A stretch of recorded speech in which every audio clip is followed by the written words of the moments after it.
I was supposed to go to a library sale today, and the drive is around 45-50 minutes, but it decided to snow, so I'm sad.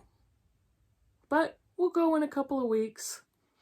It's a little tiny small town library in New Hampshire, and my husband called to see if they were still going to have the sale today, because they only open from 9 to 11, and the woman that answered the phone was very sweet and said, yeah, we're still planning on staying open. And my husband said, we're probably not going to be able to get there. We're coming from my town, which is almost an hour away.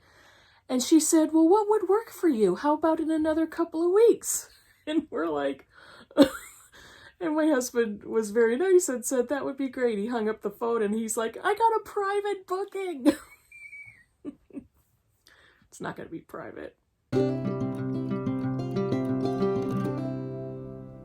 Hey Booktube, it's Kim at Middle of the Book March. This is my Bookish week for Saturday, February 27th.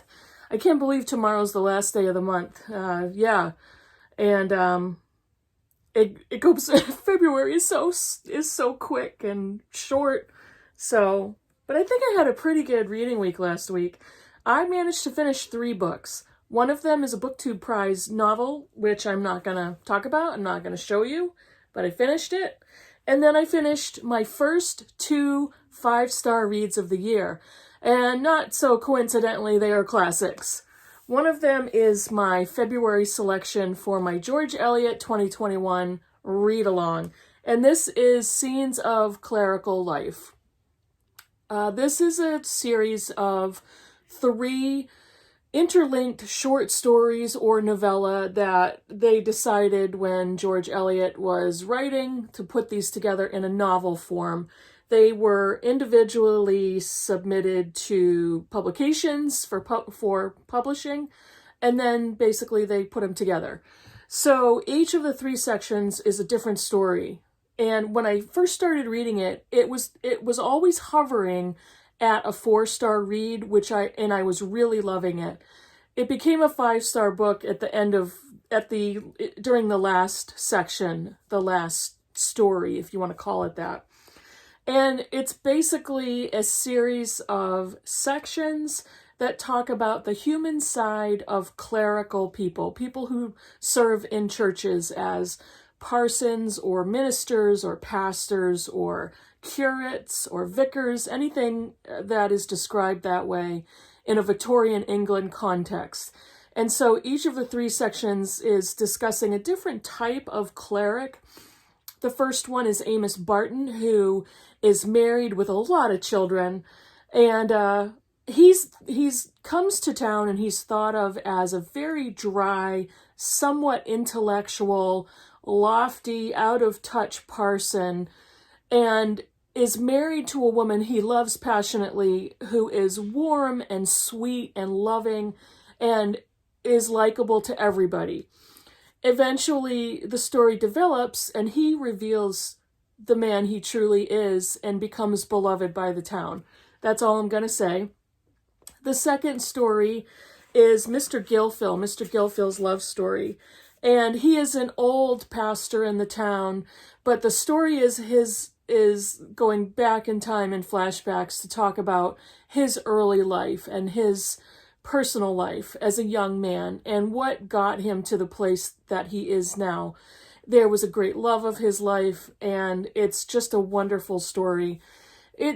Both of the first 2 stories talk about religion and religious life and faith and how the people that each of these men live among, how they think about religion and denominations, because there's a lot of discussion about the Church of England versus dissension, and George Eliot has a lot to say about that topic. And so each of the stories address that in some way. They talk about the differences in the religious life based on either of those denominations, either of those types of churches. In the last section, Janet's Repentance, it is filled with religious imagery of evangelicalism compared to the status quo, the Church of England, Episcopalianism, high church versus low church, different styles of preachers and pastors. it talks about Mr. Tryon, who is the new pastor in town and is introducing evangelicalism to his flock, his church.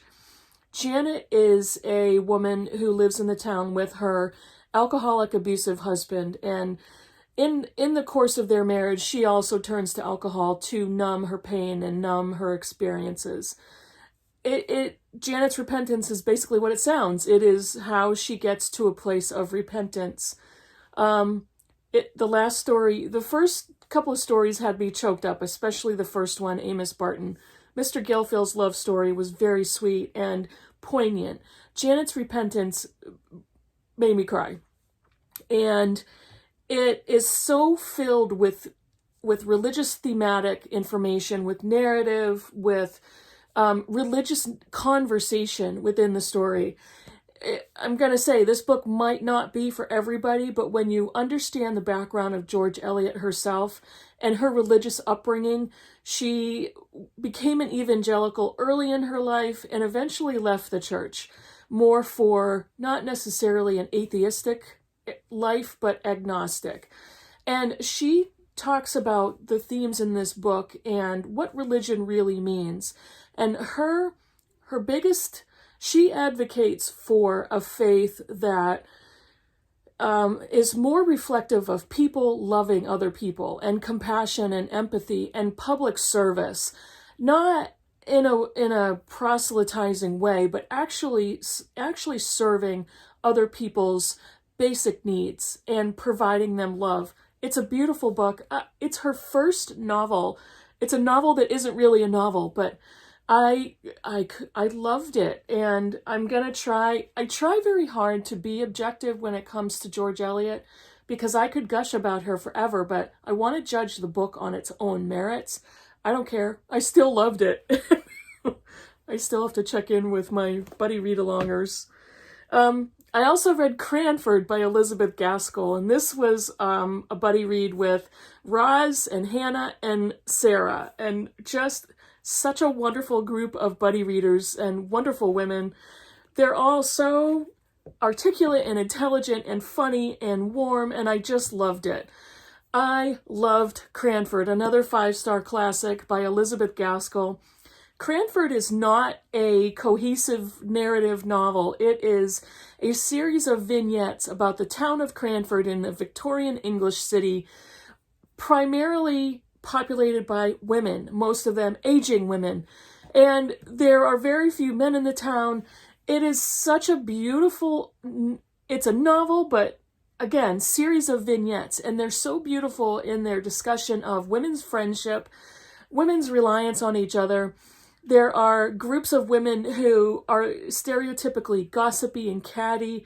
It is so funny and satirical and hilarious, but in the end, it's all about how these women love each other and how they get each other through their lives. Some of them live in poverty because of their families are gone. They may be widows. They may be unmarried. Many of them live together because of that. And in Victorian England, women did not have a standing based on property or wealth. So it's a picture of this town with women who are each other's lives.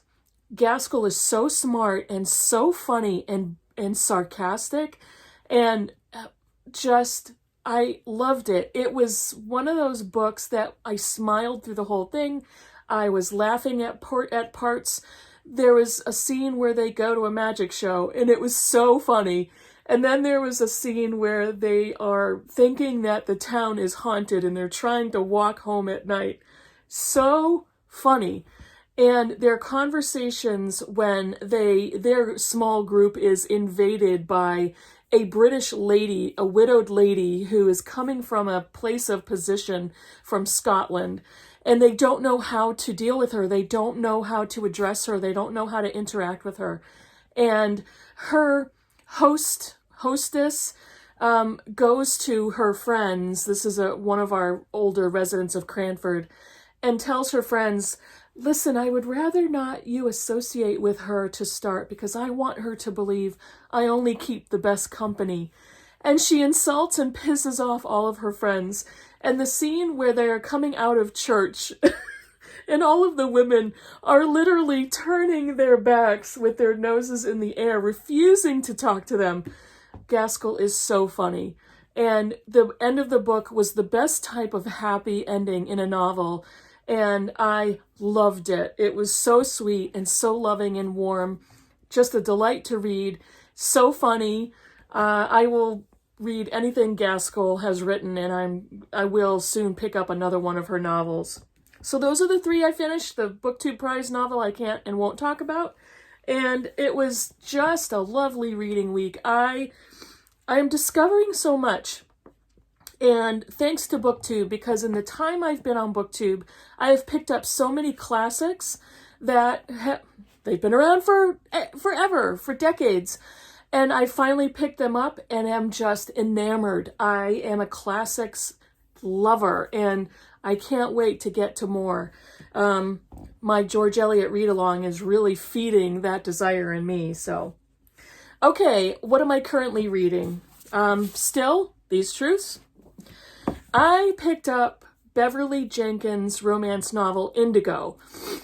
I am loving it. I read a third of it yesterday. I will probably finish it by tonight or tomorrow.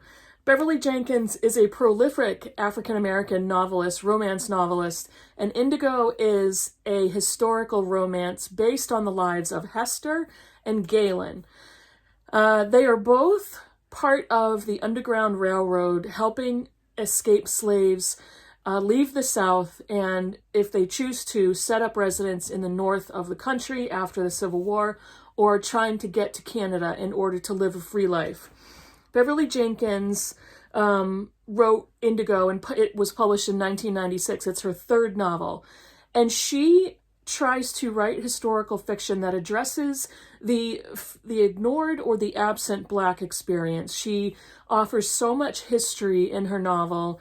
And she wanted to talk about Black people's experiences outside of slavery. She didn't want to write only about their experiences while they were slaves.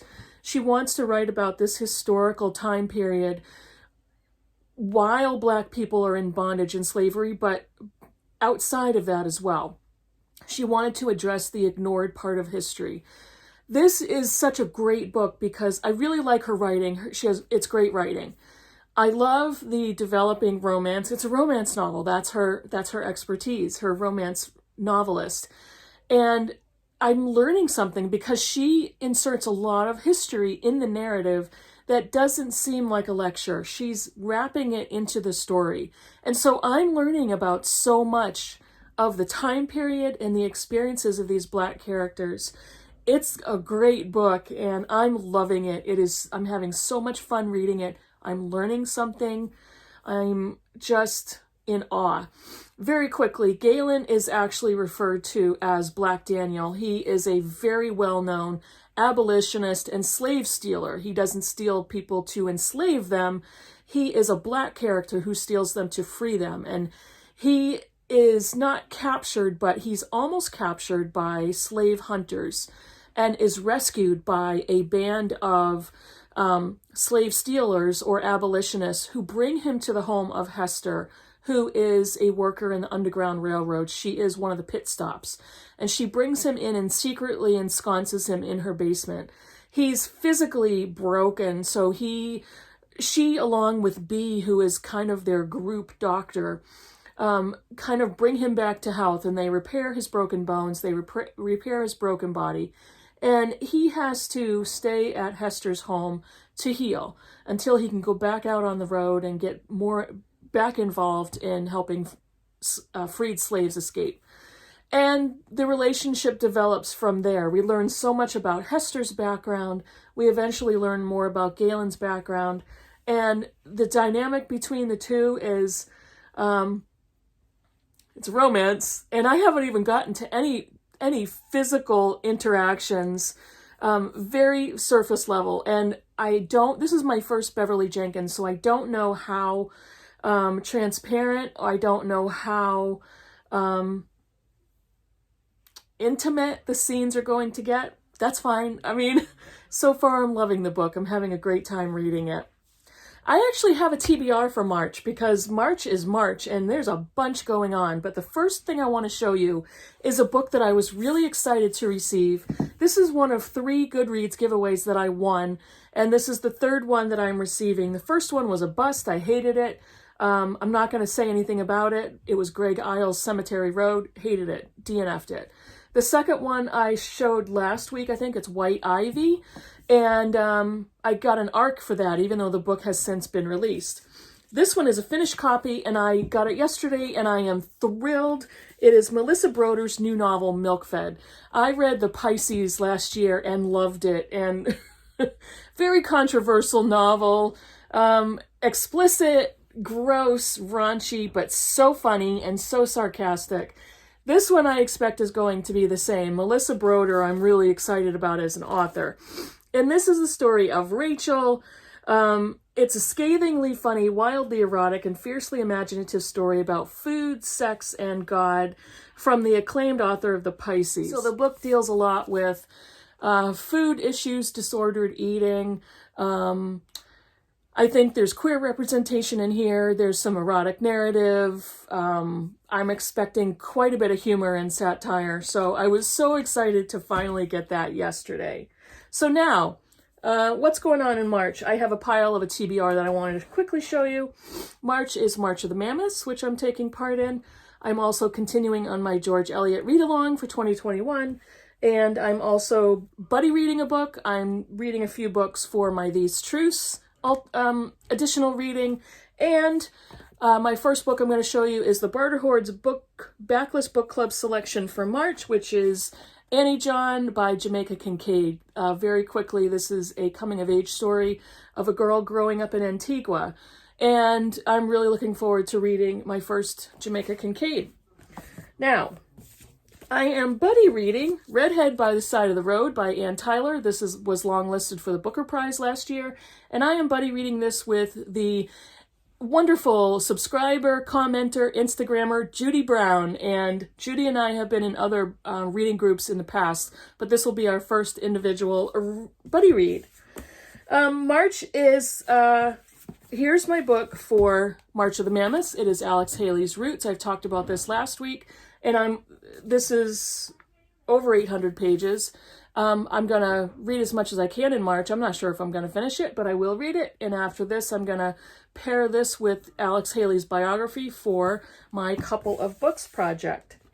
Here's the George Eliot selection for March. This giganto biography, George Eliot, Voice of a Century by Frederick R. Carl. This will get read in March, but I'm going to have to pace it because it's 600, I don't know,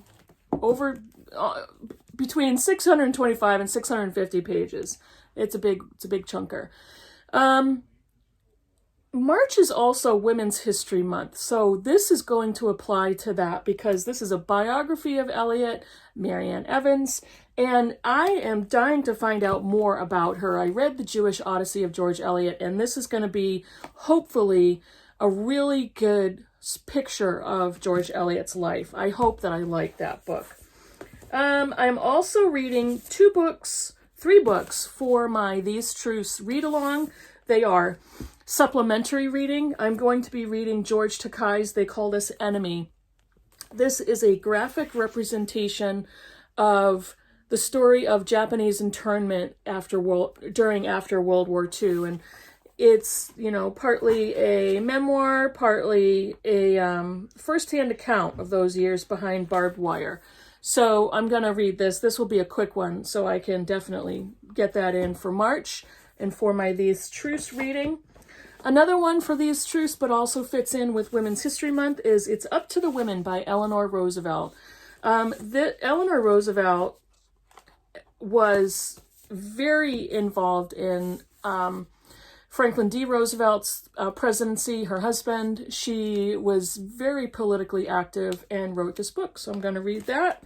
And the last one is a novel. This is Now in November by Josephine Johnson.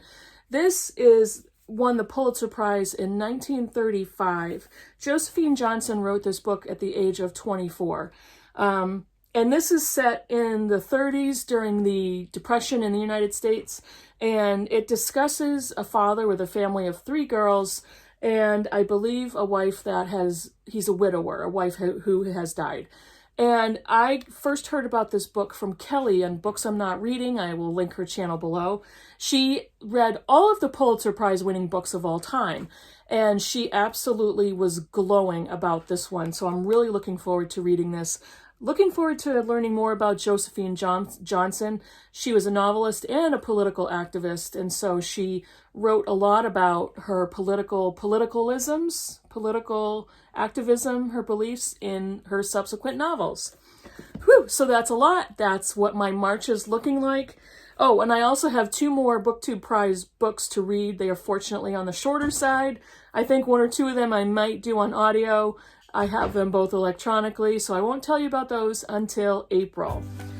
Wow, okay. Let me know below. Write a comment below if you read any of these, what you think about any of these, any of your thoughts. Would love to hear it. That's all I have time for today. I'll see you all in the next video. Bye, everybody.